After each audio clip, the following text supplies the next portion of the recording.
नमस्कार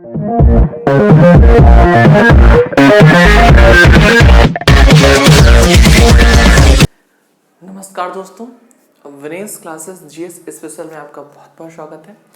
तो last time जो हम लोगों ने हिंदी के टॉपिक को डिस्कस किया था वो था स्वरों का वर्गीकरण, है ना। हम लोगों ने स्वरों को वर्गीकृत किया था बहुत ही अच्छे तरीके से। जितने भी वर्गीकरण थे लगभग सारे हम लोगों ने कर लिए थे स्वरों को सिर्फ, है ना। आज हमें व्यंजनों का वर्गीकरण पढ़ना है। उससे पहले हम लोगों को ये देखना है कि लास्ट टाइम जो हमने स्वरों का वर्गीकरण किया था वो एक्चुअली में था क्या। समझिए, हमने स्वरों का जो वर्गीकरण किया था उच्चारण काल के आधार पर किया था। हमने बात की थी उच्चारण काल के आधार पर स्वरों को 3 तरह से वर्गीकृत कर सकते हैं। एक को हमने बोला था लघु स्वर, दूसरे को बोला था दीर्घ स्वर और तीसरे को बोला था पुलुप्त स्वर बोला था। लघु स्वर में सबसे कम समय लगता है, दीर्घ स्वर में लघु की अपेक्षा ज्यादा लगता है और पुलुप्त स्वर में जो आपका लघु है और दीर्घ है दोनों से काफी ज्यादा समय लगता है, जैसे हम नाटकों के संवादों में चीजों को देखते हैं। ठीक है, हमने ये देखा था। फिर हमने देखा कि जो हमारी जीभ है इसकी क्रियाशीलता के आधार पर भी स्वरों को 3 भागों में बांटा गया था, अग्रस्वर, मध्य स्वर और पश्च स्वर देखा था। ठीक है, फिर हम लोगों ने देखा था होठ के स्थिति के आधार पर वृत्तमुखी, आवृत्तमुखी, क्या देखा था, वृत्तमुखी और आवृत्तमुखी देखा था। फिर हम लोगों ने देखा था घोषत्व के आधार पर, क्या देखा था, घोषत्व के आधार पर सघोष ध्वनियां। इन सारी चीजों को हमने लास्ट वीडियो में बहुत अच्छे से वो डिस्कस कर लिया था। ठीक है, तो जो आज का हमारा नेक्स्ट वीडियो होने वाला है, आज का जो हमारा नेक्स्ट टॉपिक होने वाला है, ये हम पढ़ेंगे व्यंजनों का वर्गीकरण या व्यंजनों के बारे में हम लोग डिटेल में पढ़ना चाहेंगे। ठीक है, तो सबसे पहले हमको ध्यान देना है कि व्यंजन होता क्या है। अगर हम लोग बात करें व्यंजन की तो ध्यान देना, जो हमारा व्यंजन है इसे हम ये कहते हैं कि ये स्वरों की सहायता से बोले जाते हैं। स्वरों के सहायता से बोले जाने वाले वर्णों को व्यंजन कहा जाता है। स्वरों की सहायता से बोले जाने वाले वर्णों को व्यंजन कहते हैं। जबकि स्वर की अगर हम लोग डेफिनेशन की बात करें तो बिना किसी सहायता के बोले जाने वाले वर्णों को हम क्या कहते हैं, स्वर कहते हैं। तो अगर हम लोगों ने व्यंजन की बात की तो ध्यान देने वाली बात यह है कि व्यंजनों की संख्या कितनी होती है। अगर हम सिर्फ उच्चारण की स्थिति के आधार पर बात करें तो उच्चारण के आधार पर इनकी संख्या होती है 33।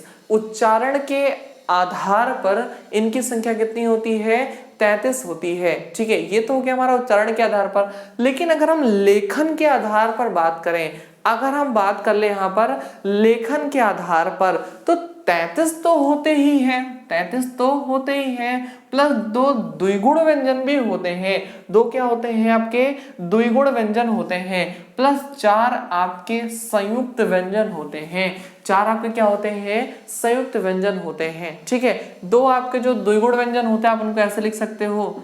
ठीक है, अड़ा और अढ़ा। ठीक है, 4 जो आपके संयुक्त व्यंजन होते हैं इसमें छ, त्र, ज्ञ और क्या हो जाएगा आपका श्रा हो जाएगा। क्या हो जाएगा यहाँ पर आपका हो जाएगा छ, त्र, ज्ञ और क्या हो जाएगा आपका श्रा हो जाएगा। ये होंगे आपके कौन से, संयुक्त व्यंजन। ठीक है, तो इस तरह से हम लोगों ने व्यंजनों का वर्गीकरण कर लिया कि उच्चारण के आधार पर 33, लेखन के आधार पर 33, 2, 35, 4, 39 होते हैं। ठीक है, यानी लेखन के आधार पर आपके 39 व्यंजन हो गए और उच्चारण के आधार पर आपके कितने व्यंजन हो गए, आपके 33 व्यंजन हो गए। ठीक है, इतनी उम्मीद है आपको बातें समझ में आ रही होंगी। अब ध्यान देने वाली बात है, जब हमने 13 ही स्वरों को इतने भागों में डिवाइड कर लिया था तो क्या व्यंजनों को हम डिवाइड नहीं करेंगे? सर बिल्कुल करेंगे, व्यंजन को भी हम डिवाइड करेंगे और व्यंजन को भी हम लोग कई पार्ट्स में डिवाइड करेंगे। ठीक है, तो आज का जो हमारा टॉपिक होने वाला है वो ये होने वाला है कि व्यंजनों का क्या हम लोग करेंगे आज, व्यंजनों को आज हम लोग बांटेंगे कि व्यंजनों को कितने प्रकार से बांटा जा सकता है। ठीक है, तो सबसे पहले ध्यान देने वाली बात है, हम एक एक टॉपिक को भी लेकर के डिस्कस करेंगे, लेकिन अभी मोटा मोटा हम लोग ये देखना चाह रहे हैं कि व्यंजनों को कितने प्रकार से हम लोग बांट सकते हैं। तो सबसे पहले हम लोग व्यंजनों को बांटते हैं स्पर्श व्यंजन। किसमें बांटते हैं आप? हम लोग सबसे पहले बांटते हैं स्पर्श व्यंजन बांटते हैं। ठीक है, फिर उसके बाद हम लोग बांटते हैं इसको ऊष्म व्यंजन। किसमें बांटते हैं? ऊष्म व्यंजन में बांटते हैं। ठीक है, फिर क्या है आपका? ऊष्म व्यंजन है। मोस्ट इंपॉर्टेंट है, सबके सब जितने भी आपके डिवीजन है, ठीक है, सबके सब क्या आपके मोस्ट इंपॉर्टेंट है। तीसरा आपका है संयुक्त व्यंजन। तीसरा क्या है आपका? संयुक्त व्यंजन। तीसरा है आपका संयुक्त व्यंजन। व्यंजन लिख लीजिएगा, तीसरा क्या है आपका? संयुक्त व्यंजन है। और अगर हम लोग चौथे की बात करें, अंतःस्थ व्यंजन। ठीक है, चौथे की बात करें अंतःस्थ व्यंजन। ठीक है, अंतःस्थ व्यंजन। और एक है और जिसे हम लोग बोलते हैं द्वित्व व्यंजन। क्या बोलते हैं इसे? हम लोग द्वित्व व्यंजन बोलते हैं। यहां लिख दे रहे हैं द्वित्व व्यंजन। ठीक है, द्वित्व व्यंजन। इन सारे व्यंजनों को हम लोग एक एक करके बहुत डिटेल में पढ़ने की कोशिश करेंगे। सबसे पहले आप ये नोट कर लें कि अगर हम लोग व्यंजनों को बांट रहे हैं तो इतने पार्ट्स में बांटेंगे, इतने भागों में हम लोग क्या करेंगे? उनको डिवाइड करेंगे। ठीक है, तो विभागों का बंटवारा हो गया। ठीक है, अब जब विभागों का बंटवारा हो गया तो एक एक विभाग को हम लोगों को गहन अध्ययन करना है।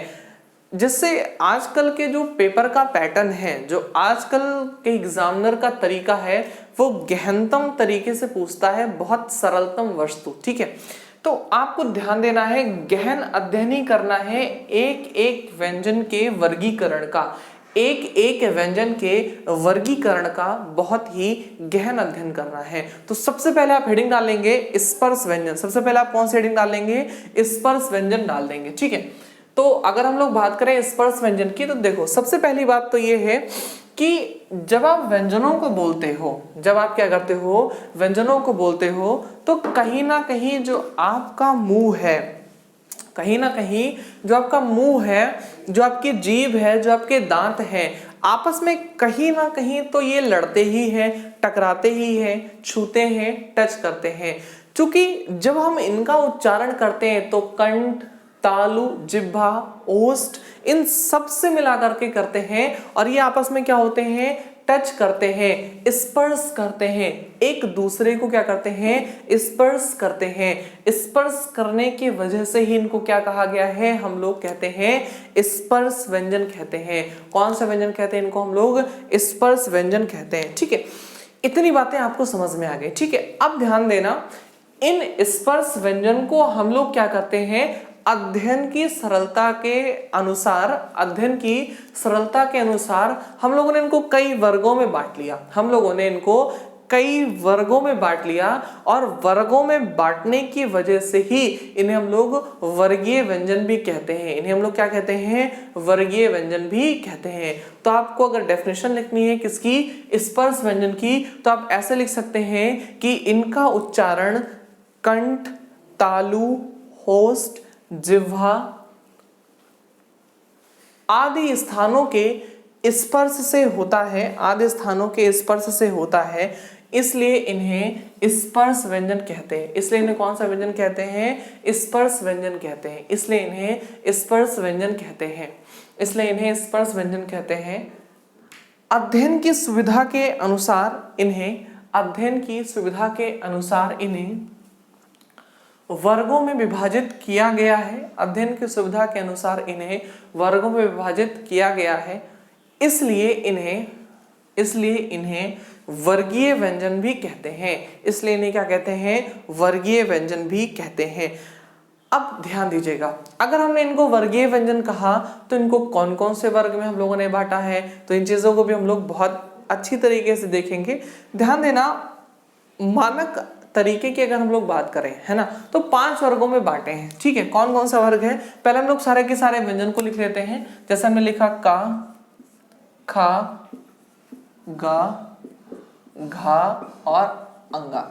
ध्यान देने वाली बात यह है, बिंदी यहां पर लगेगी। अभी इसका भी हम खेल आपको बताएंगे कि कहां पर बिंदी लगेगी और कैसे लगेगी। ठीक है, सेकंड है चा, छ, जा, झा और इया। ठीक है, तो का खा गा घा अंगा, चा छा जा झा इया, फिर क्या होगा आपका ट ठ टा ठा डा ढा और अड़ा। ठीक है, मोस्ट इंपॉर्टेंट चीज समझिएगा कि आपने जो बचपन में चीजें देखी है आज फिर से वो क्या होंगी आपके सामने रिपीट होंगी। आपको ये चीजें अगर याद होंगी तो बहुत अच्छी बात है, नहीं याद होंगी तो मेरे साथ आप इसको याद करते हुए चलें। ठीक है, फिर क्या है ता, था, दा, धा और ना। ठीक है, फिर पा, फा, बा, भा और मा।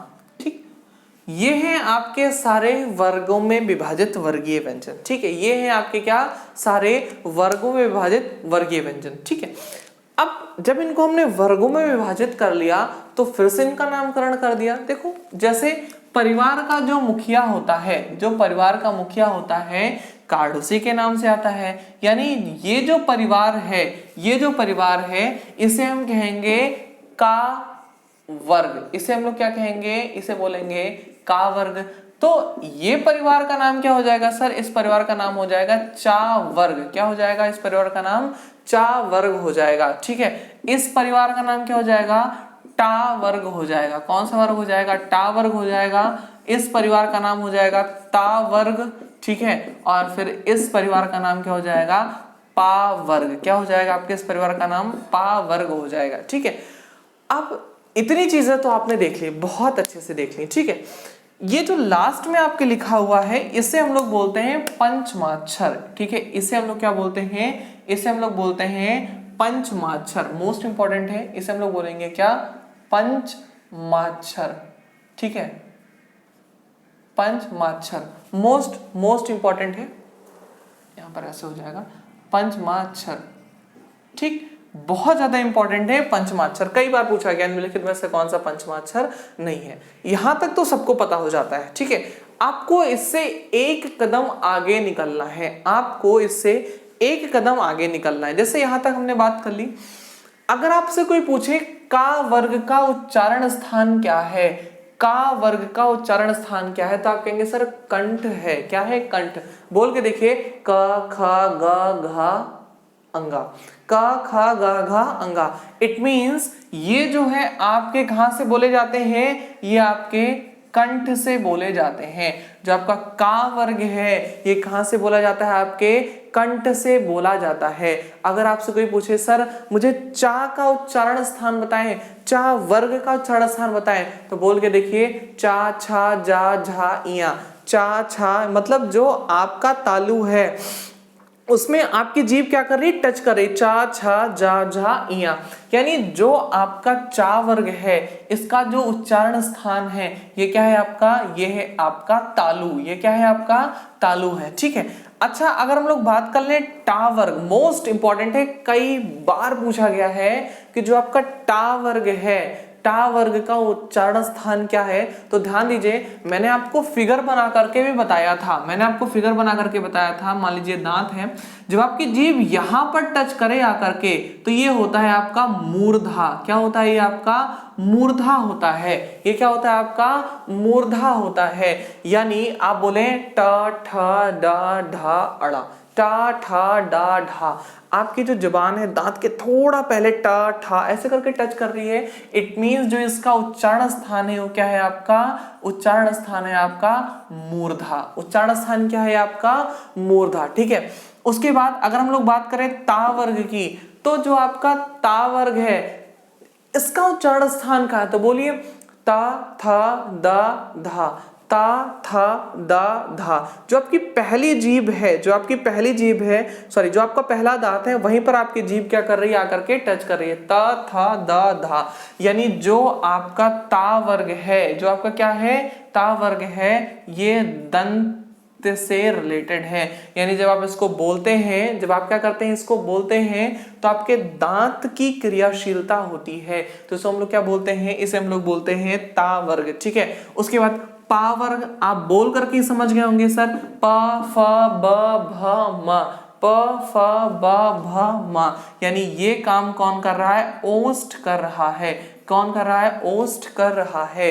इट मीन्स ओठों की क्रियाशीलता के हिसाब से ही हम लोग प, फ, ब, भ और मा को पढ़ पाते हैं। ठीक है, तो उम्मीद है आपको ये जो स्पर्शी व्यंजन थे या जो ये वर्गीय व्यंजन थे ये समझ में आ गए होंगे कि का वर्ग बोला जाता है आपके कंठ से, क, ख, ग, घ, अंगा। अंगा है पंचमाक्षर।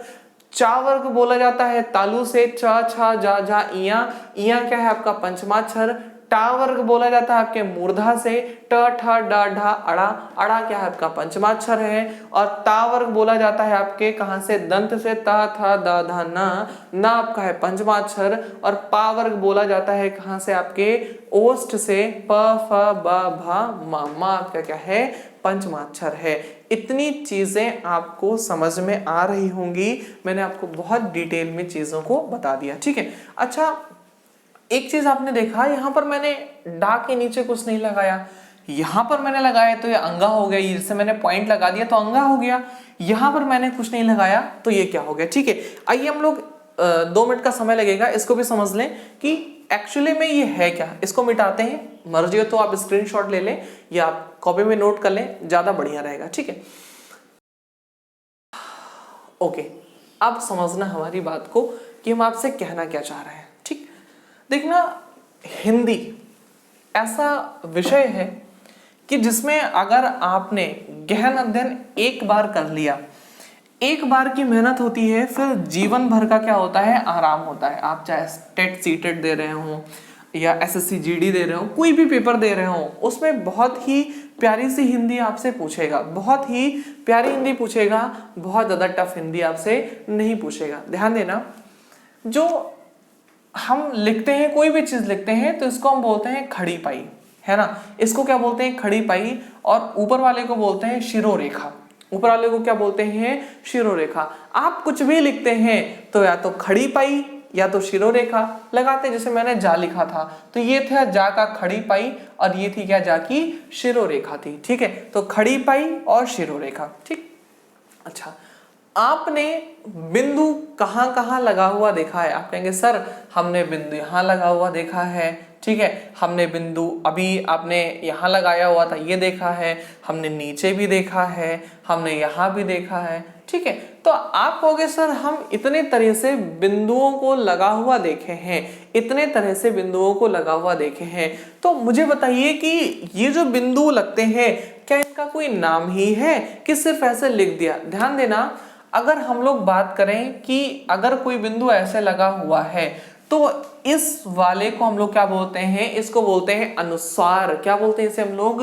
अनुस्वार बोलते हैं। इसे क्या बोलते हैं? अनुस्वार बोलते हैं। बहुत अच्छे से हम लोगों ने स्वरों में डिस्कस किया था, स्वर वाले टॉपिक में हम लोगों ने बहुत अच्छे से चीज को देखा था। अनुस्वार, अनुनासिक क्या होता है, अयोग, वाह, ये सारी चीजें हम लोगों ने देखी थी। पहला वीडियो था, आप लोग बहुत अच्छे से देख सकते हैं, मैं प्लेलिस्ट में उसको डाल दूंगा। ठीक है, अब देखिए जो सेकंड है यहाँ पर ये लगा हुआ है यहाँ पर बिंदी, तो इसको क्या बोलते हैं? अभी आपने सर अंगा लिखा था, हाँ बिल्कुल लिखा था सर अंगा, अंगा में आपने ऐसे लगा दिया था। ठीक है, तो अगर अंगा में ऐसे लगाया था तो इसको हमने क्या बोला था सर? इसे बोला था पंचमाक्षर बोले थे। क्या बोले थे? पंचमाक्षर। तो ये हो गया आपका पंचमाक्षर चिन्ह। क्या हो गया? पंचमाक्षर चिन्ह। पंचमाक्षर चिन्ह हो गया। मोस्ट इंपॉर्टेंट है, ऊपर वाला अनुस्वार, बगल वाला क्या हो गया आपका? पंचमाक्षर चिन्ह। ठीक है, तो चलो ये समझ में आ गया सर। नीचे वाला कौन सा चिन्ह होगा? अगर मैंने इसको ऐसे खड़ी पाई के नीचे लगा दिया तो ध्यान देने वाली बात ये है, इसको हम लोग बोलते हैं उच्छिप्त चिन्ह या ताड़न जात चिन्ह। ठीक है, इसे हम लोग बोलते हैं ताड़न जात चिन्ह। ताड़न जात चिन्ह क्या बोलते हैं इसे हम लोग? ताड़न जात चिन्ह। देखो ताड़न जात मतलब कि नीचे है, उच्छिप्त मतलब फेंका हुआ है। ठीक है, तो ताड़न जात या उच्छिप्त चिन्ह इसे हम लोग बोलते हैं। इसका प्रयोग सिर्फ 2 लोगों के साथ होता है सर। इसका प्रयोग सिर्फ 2 लोगों के साथ होता है। कौन कौन से? एक तो आपको सड़क लिखनी है तो आप ऐसे लिखोगे सड़क। अगर आपने गलती से ऐसे लिख दिया सड़क तो ये सड़क ना होकर के सड़क हो जाएगा। क्या हो जाएगा? सड़क हो जाएगा। आपने ऐसे लगाया तो क्या हो गया? ये आपका सड़क हो गया। ठीक है, एक ये हो गया। एक इसके साथ लगती है अढ़ा के साथ। आपको लिखना है चढ़ाई, तो अगर आपने ऐसे लिख दिया चढ़ाई तो हो जाएगा गलत। क्यों? ये हो जाएगा आपका चढ़ाई। क्या हो जाएगा आपका? ये चढ़ाई। जैसे आपने नीचे ये लगाया, इसको बोलेंगे ताड़नजात चिन्ह, तो क्या हो गया आपका? चढ़ाई। ठीक है, तो ये दो के साथ लगता है। पंचमाक्षर किसके साथ लगता है? अंगा के साथ लगता है, आपको पता ही है। ठीक है, अच्छा ये आया जो लास्ट में, इसे आप क्या बोलोगे? इसे हम लोग बोलते हैं नुक्ता। इसे हम लोग क्या बोलते हैं? नुक्ता। जैसे आपने लिखा ना अरबी फारसी ख ज फ ब ऐसे करके आप लिखते हैं ना, ऐसे मान लो आपने जा लिखा, ऐसे लगा दिया। ठीक है, आपने गा लिखा तो ऐसे लगा दिया। इसको बोलते हैं हम लोग नुक्ता। इसको हम लोग क्या बोलते हैं? नुक्ता। तो चार चिन्ह हो गए, इसको बोलते हैं अनुस्वार, पंचमाक्षर, ताड़नजात और नुक्ता। ठीक है, तो ये चार आपके जो बिंदु थे मैंने उनको बहुत अच्छे से डिस्क्राइब किया। आपको इन फ्यूचर कभी कोई दिक्कत नहीं होगी। हाँ, एक बात और समझिएगा, हमारे हिंदी वर्णमाला में कहते क्या है? क ख ग घ अंगा। अंगा मतलब कुछ नहीं। ठीक है, अगर अंगा मतलब कुछ नहीं होता तो उसको हम लोग वर्णमाला में रखते ही क्यों? अगर अंगा मतलब कुछ नहीं होता तो उसे हम लोग वर्णमाला में रखते ही क्यों? ध्यान देने वाली बात है, अंगा से कोई चीज शुरू तो नहीं होती है, लेकिन अगर आपको गंगा लिखना है तो बिना अंगा के आप नहीं लिख सकते हो। अगर आपको गंगा लिखना है तो बिना अंगा के आप गंगा लिख ही नहीं सकते हो। तो प्रयोग है इनका भी, बहुत सारी जगहों पर प्रयोग है। ठीक है, बहुत पहले क्या होता था, जो हमारा झा आज ऐसे विकसित हो गया है, जो हमारा झा क्या है? ऐसे विकसित हो गया है, इसको कभी हम लोग ऐसे करके लिखते थे। ठीक है, इसको कभी हम लोग क्या करके लिखते थे?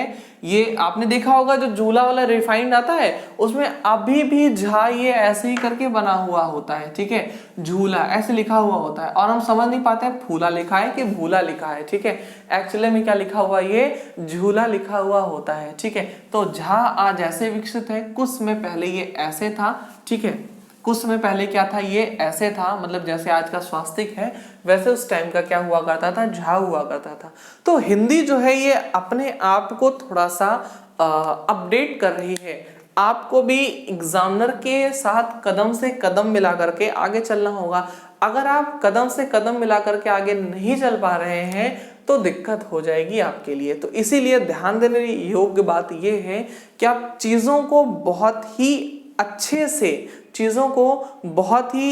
से आप जो है देखें। अच्छा, यहाँ पर एक बात और बता देना चाहेंगे आप लोगों को, ये जो शिरोरेखा है, ये जो आपकी शिरोरेखा है, कहीं कहीं आपने देखा होगा, खासकर किताबों में तो बहुत अच्छे से देखा होगा, या फिलहाल जो भी कंप्यूटर से चीजें होती हैं उनमें तो सब में आपने देखा होगा कि अगर कहीं लिखा होता है धन, ठीक है, अगर लिखा है धन, तो जो शिरोरेखा है ये यहां से जाती है। ठीक है, या आपने कहीं लिखा देखा होगा थन। ठीक है, तो जो शिरोरेखा है वो था के ऊपर से ना जाकर के उसके ऊपर से जाती है। कहीं लिखा होगा अगर शरीर, ठीक है, तो सिर्फ जो शिरोरेखा है वो शा के ऊपर से ना जाकर के कहां से जाती है? बगल से जाती है। तो ध्यान देने योग्य बातें ये है, जिन भी व्यंजन के ऊपर ऐसे गोल गोल हो जाता है, जिन भी व्यंजन के ऊपर गोल गोल हो जाता है, जिन भी व्यंजन के ऊपर गोल गोल हो जाता है, उनके ऊपर से शिरोरेखा नहीं गुजरती है, उनके ऊपर से शिरोरेखा नहीं गुजरेगी। इसीलिए आपने कई जगह देखा होगा जो शिरोरेखा शुरू होती है वो शा का जहां ये गोल गोल मुंडी है इसके बाद से शुरू होगी, था की जहां मुंडी उसके बाद से शुरू होगी। तो जिन भी व्यंजनों के ऊपर गोल गोल हो जाता है, ठीक है, उनके ऊपर से जो है ये बिंदी ये शिरोरेखा ये नहीं गुजरती है। ठीक है, अच्छा ये गुजरती क्यों नहीं है? अगर आपसे कोई पूछे, ठीक है, अगर आपसे कोई पूछे कि सर प्रातः काल, अगर मान लो कहीं लिखा हुआ है प्रातः काल, तो ये बताएं कि इनके पीछे भी नहीं गुजरती है। कोई पूछेगा सर क्यों नहीं गुजरती है? नहीं गुजरने के कारण ये क्या है आपके? ये अनुस्वार है। ठीक है, ये ना गुजरने का कारण क्या है आपके? ये अनुस्वार है। अनुस्वार भी गोल गोल होते हैं, इस वजह से अगर लिखा होगा प्रातः काल तो प्रातः अलग लिखा होगा और काल जो है वो अलग लिखा होगा। किस कारण से? इसी बिंदी के कारण से जो है प्रातः और काल दोनों क्या होंगे? अलग अलग लिखे हुए आपको मिल जाएंगे। ठीक है, तो उम्मीद है आपको व्यंजनों का जो वर्गीकरण है, जो हम लोगों ने बहुत डिटेल में देखा, ये चीजें आपको समझ में आ गई होंगी। ठीक है, अच्छा अब अगर हम लोग देखना चाहेंगे, आपने नेक्स्ट जो हम लोगों ने देखा था ऊष्म व्यंजन, तो इसको हम लोग नेक्स्ट वीडियो में बहुत अच्छे से डिस्क्राइब करेंगे। ऊष्म व्यंजन क्या होते हैं, संयुक्त व्यंजन क्या होते हैं, अंतस्थ व्यंजन क्या होते हैं, सारे के सारे व्यंजनों को डिटेल में हम लोग डिस्कस करेंगे नेक्स्ट वीडियो में। तब तक के लिए घर में रहें, सुरक्षित रहें। Thank you for watching full video. Thank you.